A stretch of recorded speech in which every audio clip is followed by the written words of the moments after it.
So, we're going to be taking a look today at some useful things you can do from the command line in the Mac OS. And some of these are really Linux commands that happen to be things that run on the Mac OS as well. So, first things first, this is kind of a little overview of some of the commands we're going to take a look at. And this is available in one of the Google Docs, the support one for this week. So we're going to run through a bunch of these so you can see them in action, and then you'll have this video as a reference going forward as well. Okay, so we've previously did a short look at how to open up the command line, and in the Mac OS it's called Terminal. So you can use Spotlight by holding Command and pressing space to bring up the Spotlight search. And then it's really nice because any program you're looking for, then you can just start typing in the first few letters, and if it finds it, it'll bring up the rest of it for you and can enter, and off it goes. So I've already got Terminal open, but if you need to do that, Command space will bring up the Spotlight, and then you can type in Terminal and bring this up. So there's a command down here right now that's showing where I am on my computer. So it's in a folder called JCI's Air, and one of the commands we're going to take a look at today is this pwd, which is basically kind of saying where am I and which folder am I in. So just to make sure that one works straight away, pwd, and this is kind of just showing where your default user place is. So my username on my Mac is JCI, and it's in the folder called users.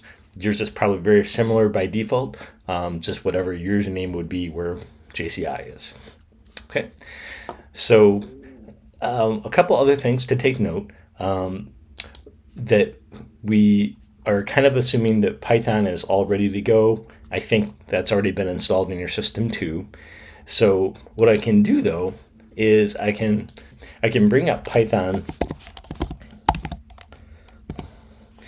by just typing in Python 3, and notice that I get this chevron, which is the three greater than signs. And what this really does is it kind of puts me in an immediate command line mode where I'm now really working within Python. So I could do things like saying assign a variable, score equals 100, and then I can say print score, and it does. So I can really do all kinds of coding right here at the command line in my terminal, and I'm in Python mode. So I can keep doing this. I can make new variables. I can write lots of code and test things out, and get kind of instant responses.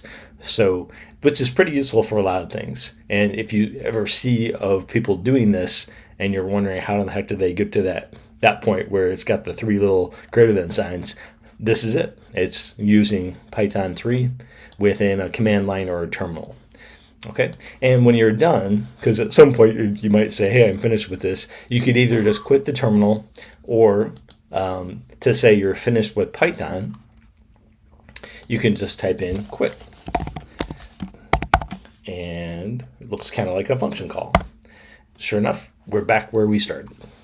Okay, so that kind of walks you in and out of getting started with Python if you want to work with it directly. Now, something that is also pretty common is that you might have some code written and stored in a Python file, a py file. So in this case, I'm going to show how to run that with a program that I sent you via email a while back, and it was this one that has the smile test.py. And by default, I've also got my downloads folder open, so I can kind of see that sure enough that's where the smile test.py file is. And to change things up now, So when I run Python, I need to indicate where this code is. And one of the easiest ways is just to navigate to the place where I would be able to see that file. So I'm going to clear my screen just so it's nice and emptied out, blanked out again. And a command that I can do to see what's available in the current location that I'm in is ls.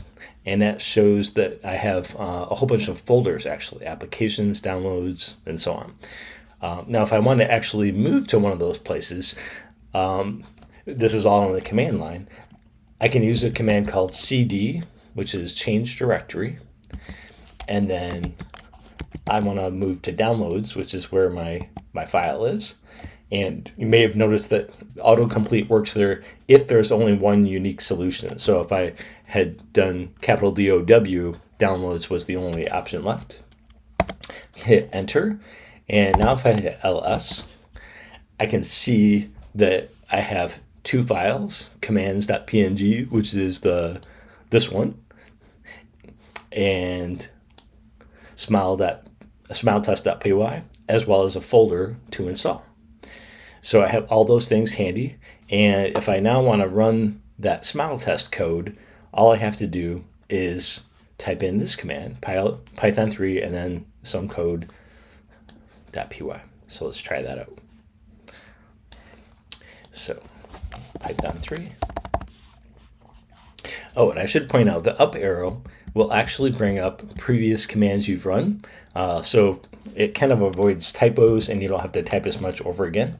So I just found where I had python3 by hitting the up arrow multiple times.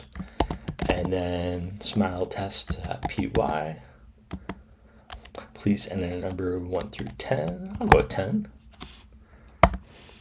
And voila, I get my 10 smiley faces back out. And this was just the code, so you can see that again as a reference. Opened up in a little editor. Okay, so notice that when I did the Python 3 and then some code, it didn't put me into that chevron mode where I had the 3 greater than signs, where I was in interactive Python mode. It just said, okay, run Python with the file, the code file that I had, and indeed that worked. So once it finished, I'm back to just being at the terminal. Okay, so that really is a kind of a quick overview of some of the things that you can use from your command line. And if you have a Python file already in existence, you can navigate to that folder and then run Python and then the name of the code. All right, so I hope this has been helpful, and then you'll have this as a reference to look back at if you ever need it. I'm just gonna hit clear, and boom, I'm back. Oh, I think one I didn't mention was the CD, so I can go back to where I was before, not inside the downloads folder. So CD space ... takes me up one folder and lets me kind of be back in my sweating spot. Don't really need to do that, but if you're someone who likes to go back to where you were, then you can do that too. All right, and that kind of takes care of this video, so hope that helped, and keep me posted.